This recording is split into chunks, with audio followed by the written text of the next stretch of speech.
Hello friends, welcome to Devanshika diaries. ఇప్పుడు మీరు వింటుంది నువ్వుంటే నా జతగా స్టోరీలోని 11వ భాగం. శక్తి తలదించుకుని, నాకు రుద్రగారంటే చాలా ఇష్టం అత్తయ్య. ఆయనలో నాకు మా అమ్మ కనిపించింది అంటూ చెప్పి కన్నీళ్లతో తలపైకెత్తి, నన్ను ఇంతవరకు ఎవ్వరూ ఇంత జాగ్రత్తగా చూసుకోలేదు. నాకు దెబ్బలు తగిలితే నేనే ఆ దెబ్బలకి పసుపు రాసుకుని లైట్ తీసుకునేదాన్ని. ఎవరు పట్టించుకునేవారు కాదు. ఎలా ఉంది అని అడిగేవారు లేరు. కానీ రుద్రగారు, ఆయనకి తెలియకుండా నేను ఆ విషయంలో చేసిన తప్పుకి చాలా బాధపడ్డారు. నన్ను 3 రోజుల నుంచి పసిపిల్లలా ట్రీట్ చేశారు. ఇంతకంటే ఒక ఆడపిల్లకి ఏం కావాలి చెప్పండి? భార్యని పసిపాపలా చూసుకునే భర్త ఎంతమందికి దొరుకుతారు? అయినా నేను రుద్రగారిని పెళ్లి చేసుకోవాలి అనుకోలేదు. ఇంత ఆస్తి, అందం ఉన్న మనిషి నన్ను పెళ్లి చేసుకుంటాడని నేను ఎక్స్పెక్ట్ చేయలేదు. సడన్గా గుడికి తీసుకువెళ్ళి వద్దు అన్నా పెళ్లి చేసుకున్నారు. రుద్రగారి ప్రేమ చూశాక నాలో స్వార్థం మొదలై ఆయన ప్రేమ నాకు కావాలనిపించింది. అందుకే నేను ప్రేమించిన ప్రేమ దొరికేసరికి ఇక్కడికి వచ్చేశాను. ఇక్కడ అందరూ నన్ను యాక్సెప్ట్ చేస్తారో లేదో అని చాలా భయపడ్డాను, కానీ మీరందరూ నన్ను ఇంత ఈజీగా యాక్సెప్ట్ చేస్తారని ఊహించలేదు అని అంటుంది. రుద్రశక్తి మాటలకి బాధ ప్లస్ సంతోషంగా తనని సైడ్ నుంచి హక్ చేసుకుంటే, మంజుల గారు ఇద్దరికి మెటికలు విరిచి, ఇద్దరికిద్దరు ఒకరికొకరు అర్థం చేసుకుని పర్ఫెక్ట్ జంట అని నిరూపించుకున్నారు. ఒకరిపై ఒకరికి అనంతమైన ప్రేమ ఉంది. అది మీకు బలం అవ్వాలి, కానీ బలహీనత కాకూడదు.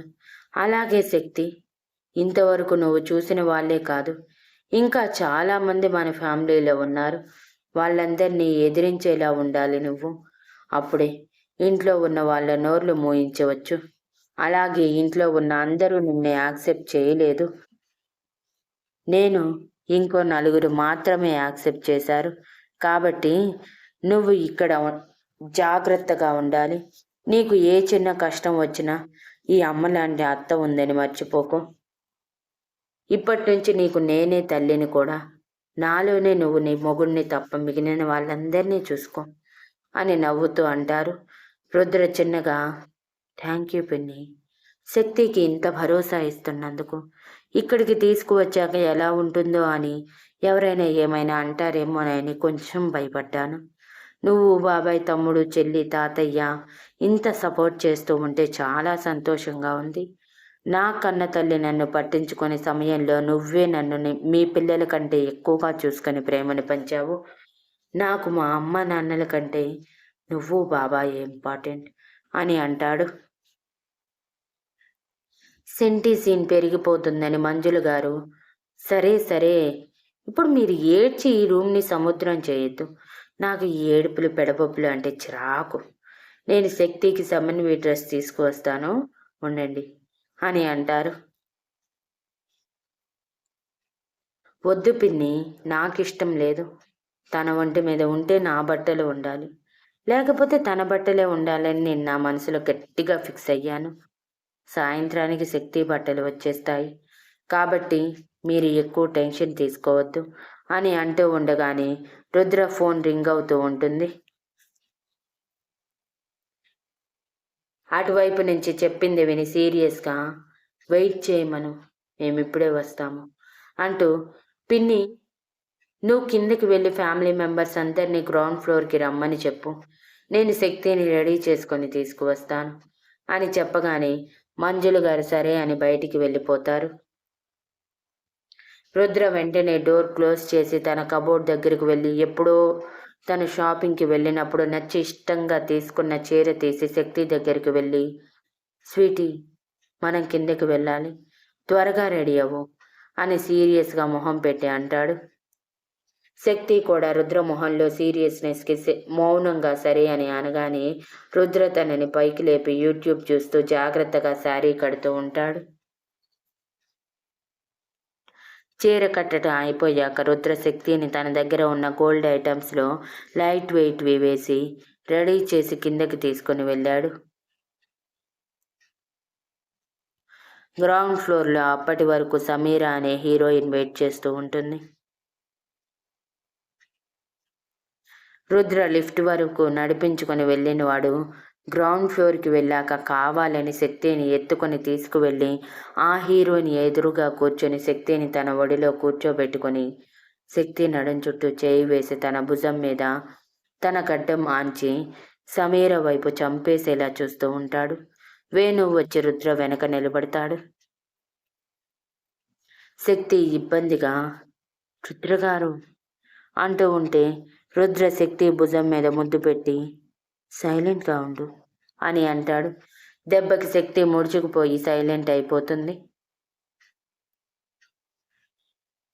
ఇంతలో మంజులు గారి ఫ్యామిలీ మొత్తాన్ని రుద్ర తాతగారు రెస్ట్ తీసుకోవటం వలన ఆయన ఒక్కరిని వదిలేసి మిగిలిన వాళ్ళని పిలుస్తుంది.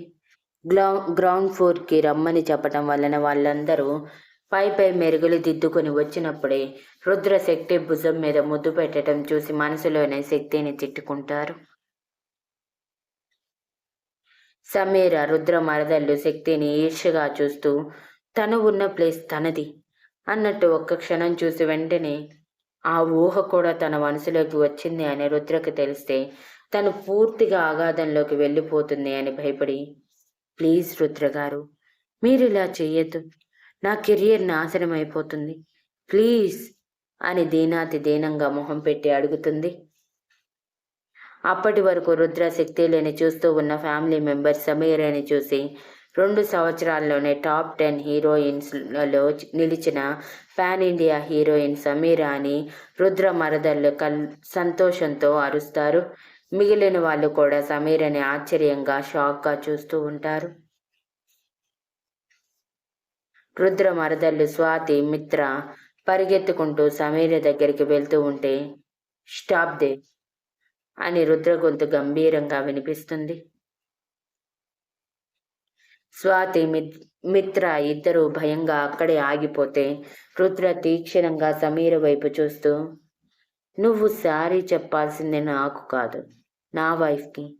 నీ వల్ల నష్టపోయింది నాకంటే ఎక్కువగా నా వైఫ్, కాబట్టి నువ్వు తన కాళ్ళు పట్టుకొని సారీ చెప్పు అని కోపంగా అంటారు.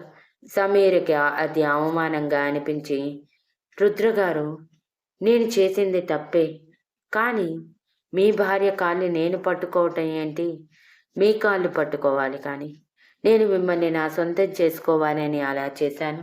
మీరంటే నాకు చాలా ఇష్టం రుద్రగారు, మిమ్మల్ని పెళ్లి చేసుకోవాలని ఆశపడ్డాను, అందుకే ధైర్యం చేశాను అని కొంచెం ధైర్యం అప్పు తెచ్చుకొని అంటుంది. రుద్ర అందరూ ఉన్నారని కూడా చూడకుండా శక్తి పెదవుల మీద చిన్న పెక్కిచ్చి, ఇది నా ప్రాణం, దీనిని కాదని నిన్ను నేను పెళ్లి చేసుకోవటం అసంభవం. How can you think about this అని కోపంగా గర్జించేలా అరిచి శక్తిని పక్కన కూర్చోబెట్టి పైకి లేచి సమీరని చాచిపెట్టి కొడతాడు. వేణు మంజుల గారు సంతోషంగా జరిగేది చూస్తూ ఉంటే మిగిలిన వాళ్ళు ఆ అమ్మాయి వంక చూస్తూ ఉంటారు. ఆ దెబ్బకి సమీర కింద పడి పెదవి చిట్లి బుగ్గవాచి నొప్పి పుడుతుంది. ఆ నొప్పి కంటే రుద్ర తన ఫ్యామిలీ ముందు తనని అవమానించాడన్న నొప్పి ఇంకా ఎక్కువ పుడుతుంది. కానీ అది బయటికి చూపించలేక ఏడుస్తూ పైకి లేచి, ఏదో నా మనసులో కోరిక మీకు చెప్పాలని అలా అన్నానే తప్ప ఇంకేం లేదు. ఇప్పుడే మీ కాళ్ళు పట్టుకొని క్షమాపణ అడుగుతాను, నన్ను వదిలేయండి. మీరు చెప్తే తప్ప నాకు సినిమా ఛాన్స్ రాదు. నేను ఇప్పుడు తీస్తున్న ఈ ఒక్క సినిమా మంచి టాక్ వస్తే టాప్ 1 పొజిషన్కి వెళ్తాను. ప్లీజ్ రుద్ర గారు, నన్ను వదిలేయండి అని కిందకి వంగి రుద్ర కాళ్ళు పట్టుకుని అడుగుతుంది. రుద్ర సమీరని విదిరించి, నీకు నన్ను ముట్టుకునే అర్హత లేదు, నువ్వు సారీ చెప్పాల్సింది నాకు కాదనుకుంటా. ఇందాక చెప్పాను, నువ్వు చేసిన పనికి నా భార్య చాలా బాధపడిందని. ఆ బాధంతా కూడా నువ్వు అడిగిన క్షమాపణ వల్ల తీరేది కాదు. కానీ నీ వల్ల జరిగిన తప్పు నువ్వు ఒప్పుకొని తప్పకుండా నా భార్యని క్షమించమని అడిగి తీరాల్సిందే అని కోపంగా అరుస్తాడు. అప్పటి వరకు సైలెంట్గా ఉన్న రుద్ర నాన్నగారు, టాప్ హీరోయిన్ని పట్టుకుని నీ భార్యకు అన్యాయం చేసింది అంటావేంటి రుద్ర? అసలు తను ఏం తప్పు చేసిందని సారీ చెప్పమని అడుగుతున్నావు? అని కోపంగా అడుగుతారు. రుద్ర రెక్లెస్గా అది మీకు అనవసరం అని అంటాడు. నాకు అనవసరం ఏంటి? నేను నీ తండ్రిని. నాకు ప్రతి ఒక్క విషయం చెప్పాల్సిన బాధ్యత నీకుంది అని కోపంగా అంటారు. రుద్ర సూటిగా తన తండ్రి వైపు చూస్తూ, మీకు లేని బాధ్యత నాకెలా వస్తుంది? కాబట్టి మీరు నా విషయంలో ఎక్కువ ఎక్స్పెక్టేషన్స్ పెట్టుకోకండి. నా ఇంటి నుంచి విషయాలు బయటికి వెళ్ళటం నాకు ఇష్టం లేదు. కాబట్టి మీతో ఇలా అయినా మాట్లాడుతున్నాను, లేకపోతే ఈ మాట కూడా మాట్లాడను అని సీరియస్గా చెప్పి సమీర వైపు కోపంగా చూస్తూ, ఏంటి ఇంకా అలాగే నుంచున్నావు? వెళ్ళు, నా భార్య కాలు పట్టుకో అని గంభీరంగా అంటాడు. సమీర అవమాన భారంతో తలదించుకొని శక్తి దగ్గరికి వెళ్తూ ఉంటుంది. Thank you for listening and please like, share, comment and subscribe.